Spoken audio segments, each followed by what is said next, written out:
నమస్కారం సార్. నమస్తే సార్, ఏపీలో సాక్షి, ఎన్టీవీ, టీవీ9, టిన్ టీవీ వీటి యొక్క ప్రసారాలు బంద్ కాబోతున్నాయి, బ్యాన్ అయిపోయాయని చెప్పేసి వార్తలు వస్తున్నాయి. ఈవెన్ సాక్షి పేపర్ కూడా 12 lakhs సర్క్యులేషన్ తగ్గిపోయిందని అంటున్నారు. ఎందుకు బ్యాన్ చేస్తున్నట్టు మరి వార్తల్లో నిజం ఉందంటారు? అంటే సాక్షి పేపర్ తగ్గిపోవడానికి కారణం ఏంటంటే సాక్షి పేపర్ గతంలో ఈ సచివాలయాలకంతా కూడా సాక్షి పేపరే వేసుకునేవాళ్ళు. అది ఒక జీవో తీసుకొచ్చాడు జగన్. అదేంటంటే ఈ సచివాలయాలు కావచ్చు, ఈ గ్రామాల్లో ఉండే వాలంటీర్ వ్యవస్థ, వీళ్ళందరూ కూడా ఏదైనా ఒక పేపర్ తెప్పించుకోవడానికి 200 అలవెన్స్ కేటాయించారు. ఆ 200 రూపాయల్లో సాక్షి మాత్రం వస్తుంది. ఎందుకంటే వాళ్ళకి మంత్లీ సబ్స్క్రిప్షన్ ఈనాడికి, జ్యోతికి ఎక్కువ ఉంది కాబట్టి ఎలా తెప్పించుకోరు. సాక్షిని తెప్పించుకోవాలని జీవోలో లేదు.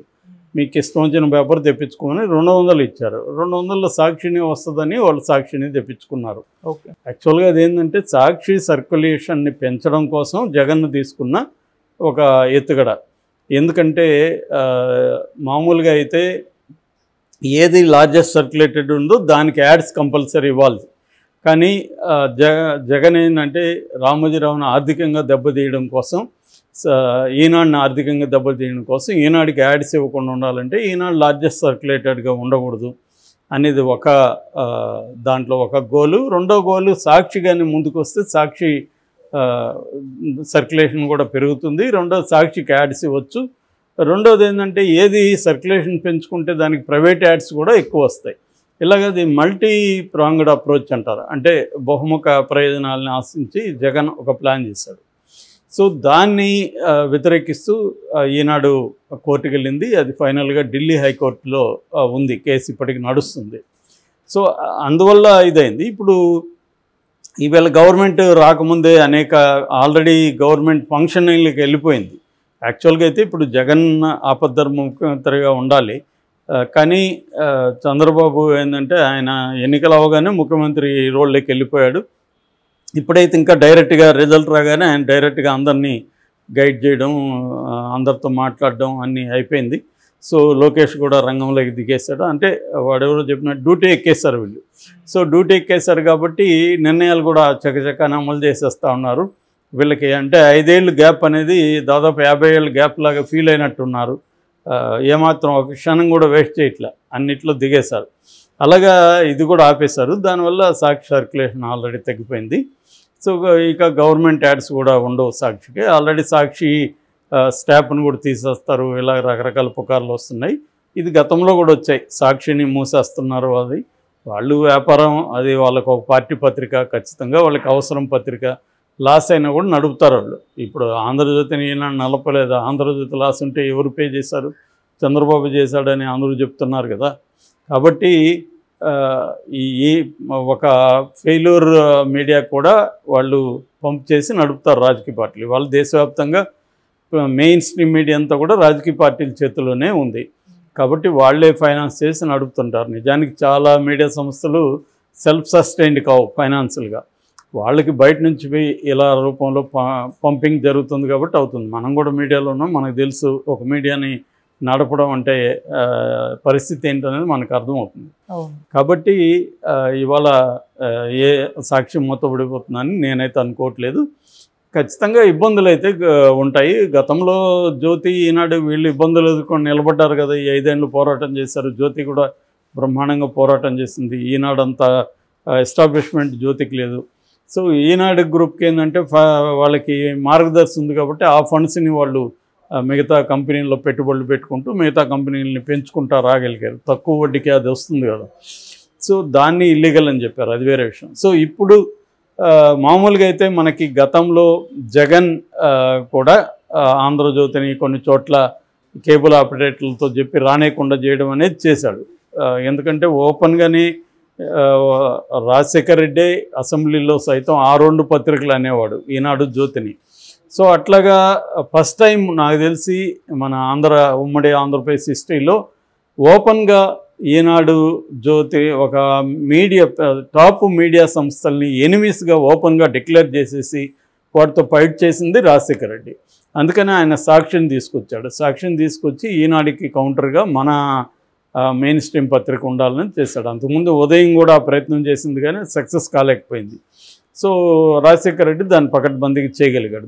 ఆ వారసత్వాన్ని కంటిన్యూ చేస్తూ జగన్ కూడా ఈనాడుని, జ్యోతిని, తర్వాత ఏబిఎన్ని, ఈటీవీని, టీవీ5ని, మహా టీవీ వీళ్ళందరినీ ఒక గ్రూప్గా చేసి, నేను అసలు చంద్రబాబు నా ముందు అసలు జుజుబి ఈజ్ ఎ నథింగ్, మనం పోరాడుతుండేది మీడియాతో అని చెప్పి మీడియాని దెబ్బతీయడానికి తను కూడా తన ప్రయత్నాలు చేశాడు. అయితే కంప్లీట్ బ్యాన్ అనేది ఏం చేయలేదు. ఈనాడు, ఆంధ్రజ్యోతి ఆంధ్రప్రదేశ్లో అందరికీ అందుబాటులోనే ఉన్నాయి, ఇబ్బంది ఏం లేదు. అయితే కేసీఆర్ మాత్రం ఇక్కడ దెబ్బ కొట్టగలిగాడు. ముఖ్యంగా జ్యోతిని, అప్పట్లో టీవీ9ని కేసీఆర్ దెబ్బ కొట్టాడు. అప్పుడు చెప్పాడు కూడా, నాకు వ్యతిరేకంగా, తెలంగాణకు వ్యతిరేకంగా ఉండే వాటిని నేను 10,000 అడుగుల లోపలికి బొంద పెడతాను, ఇవన్నీ కూడా మాట్లాడాడు. నిజంగా కూడా చేయగలిగాడు. ఇక్కడ కూడా కేబుల్ ఆపరేటర్ల ద్వారా వాటిని బ్యాన్ చేసేసాడు కేసీఆర్. దాంతో 1-2 ఇయర్స్ ఫైట్ చేశాయి జ్యోతి, టీవీ9. ఫైనల్గా వాళ్ళు సరెండర్ అయిపోయినారని చెప్తారు. ఏదేమైనా వాళ్ళ మధ్య ఏదో ఒక ఒప్పందం అయితే కుదిరింది. దాంతో కేసీఆర్ జోలికి కూడా వాళ్ళు పెద్దగా రాలేదు. కానీ జగన్ పరిస్థితి అట్ట కాదు. జగన్ కాంప్రమైజ్ కూడా అవ్వరు వీళ్ళు, ఎందుకంటే వీళ్ళకి ఫండింగ్ తెలుగుదేశం వాటి నుంచి ఉంటుంది కాబట్టి ఇబ్బంది లేదు. సో రెండోది కమ్మ సామాజిక వర్గ ఒక సపోర్ట్ కూడా ఈ పత్రికలు ఉంటుంది కాబట్టి వీళ్ళు జగన్ని రివర్స్లో తొక్కడానికే ట్రై చేశారు.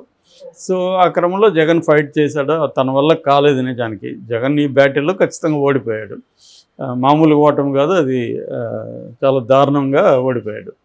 సో ఈ కాంటెక్స్లో ఇప్పుడు ఒక వార్త వినబడుతుంది. అదేంటంటే యాక్చువల్గా గత కొంతకాలం నుంచి తెలుగుదేశం ఎన్టీవీని, టీవీ9, తర్వాత సాక్షిని, ఈ పత్రికలను, ఛానల్స్ను బ్యాన్ చేసింది. వాళ్ళు దేనికి పిలవడం మానేశారు, డిబేట్కి వాళ్ళు వెళ్ళడం మానేశారు, ఇవన్నీ ఓపెన్గానే చేశారు. అందువల్ల వాళ్ళు అనివార్యంగా అంతవరకు కొద్దిగా బ్యాలెన్స్గా ఉండదలుచుకున్న టీవీ9 కావచ్చు, ఎన్టీవీ కూడా అనివార్యంగా వైసీపీ వైపు ఉండాల్సిన పరిస్థితిలోకి వెళ్ళిపోయినాయి. సో ఈ కాంటెక్స్ట్లో ఇప్పుడు ఒక వార్త వైరల్ అవుతుంది. ఆ వార్త ఏంటంటే ఆంధ్రప్రదేశ్లో సాక్షి, టీవీ9, ఎన్టీవీ, టీవీ10 ఈ 4 కూడా వైసీపీ వైపు పనిచేస్తున్న ఛానల్స్. వీటిని అక్కడ కేబుల్ ఆపరేటర్ సంఘం కంప్లీట్గా బ్యాన్ చేసిందనే వార్త ఒకటి ఇప్పుడు వైరల్ అవుతుంది. కాకపోతే ఇది ఎంత నిజమనేది మనకి ఇంకా కన్ఫామ్ కాలేదు. ఎందుకంటే ఇటు సాక్షిలో దీని మీద ఏం పెద్దగా లేదు, టీవీ9 కానీ మామూలుగా అలా చేస్తే గొడవ చేయాలి కదా, అదేమి ఇంకా స్టార్ట్ చేయలేదు. ఏమన్నా రేపో వాళ్ళతో చర్చలు నడుస్తున్నాయా లేదో తెలియదు. అయితే ఇది ఎందుకు తీసుకునిందంటే క్లియర్గా నేను ఇందాక చెప్పినట్టుగా ఆల్రెడీ వీళ్ళు డ్యూటీ ఎక్కేశారు కాబట్టి మరి లోకేష్, చంద్రబాబు ఎవరైనా కూడా మొత్తానికి వీళ్ళ ద్వారానే కేబుల్ ఆపరేటర్స్ తో చెప్పి ఇవి బ్యాన్ చేసినాయి. ఇక్కడ కేసీఆర్ ఎలాగైతే చేశాడో అదే పద్ధతిలో వెళ్తున్నాయి. మనం చాలాసార్లు చెప్పుకుంటున్నాం ఈ మధ్యకాలంలో, ఇంకా కూడా 100, 200, 300 సార్లు చెప్తామేమో తెలియదు నాకు. ఎందుకంటే అక్కడ తెలుగుదేశం అధికారంలోకి రాకముందే రకరకాల రెవెన్యూ యాక్టివిటీస్లోకి వెళ్ళిపోయింది. ఇంకా అభివృద్ధి లేకపోతే తాము ఇచ్చిన హామీలను అమలు చేయడం దీన్ని పక్కన పెట్టి ప్రధాన మెయిన్ లక్ష్యం రెవెన్యూ అన్నట్టుగానే ప్రవర్తిస్తున్నారు. సో ఆ క్రమంలో ఖచ్చితంగా మీడియాను కూడా దెబ్బతీస్తారు. జగన్ ఎట్లయితే వీళ్ళ మీడియాను దెబ్బతీయడానికి ట్రై చేసి ఫెయిల్ అయ్యాడు, వీళ్ళు కూడా ట్రై చేస్తారు. వీళ్ళు మేబీ జగన్ లాగా వీళ్ళు ఫెయిల్ అవ్వకపోవచ్చు, సక్సెస్ అవ్వచ్చు, చెప్పలేం. కాకపోతే టీవీ9 కానీ ఎన్టీవీ కానీ స్ట్రాంగ్గా ఉన్నవే.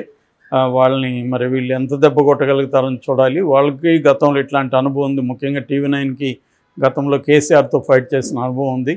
మరి దీన్ని వాళ్ళు ఎట్లా ఎదుర్కొంటారని చూడాలి. ఖచ్చితంగా మాత్రం తెలుగుదేశం జగన్ ఏ విమర్శలు అయితే చేశారో అంత రెట్టింపుగా వీళ్ళు కూడా అనేక రకాల అరాచకాలకు తెరలేపుతున్నారు. మరి ఇది ఎక్కడికి దారితీస్తుంది చూడాలి. తెలుగుదేశానికి జగన్కి లేని బలం నేను నిన్న కూడా కంపేర్ చేసి చెప్పాను. ఇప్పుడు అడిషనల్గా సెంట్రల్లో కూడా తెలుగుదేశానికి బలం ఉంది కాబట్టి వీళ్ళ అరాచకం ఇంకా పైమెట్టులో ఉండబోతుంది. మరి దీన్ని ఎలా మీడియా కానీ జగన్ కానీ ప్రజలు కానీ ఎలా ఎదుర్కొంటారనేది మనం చూడాలి.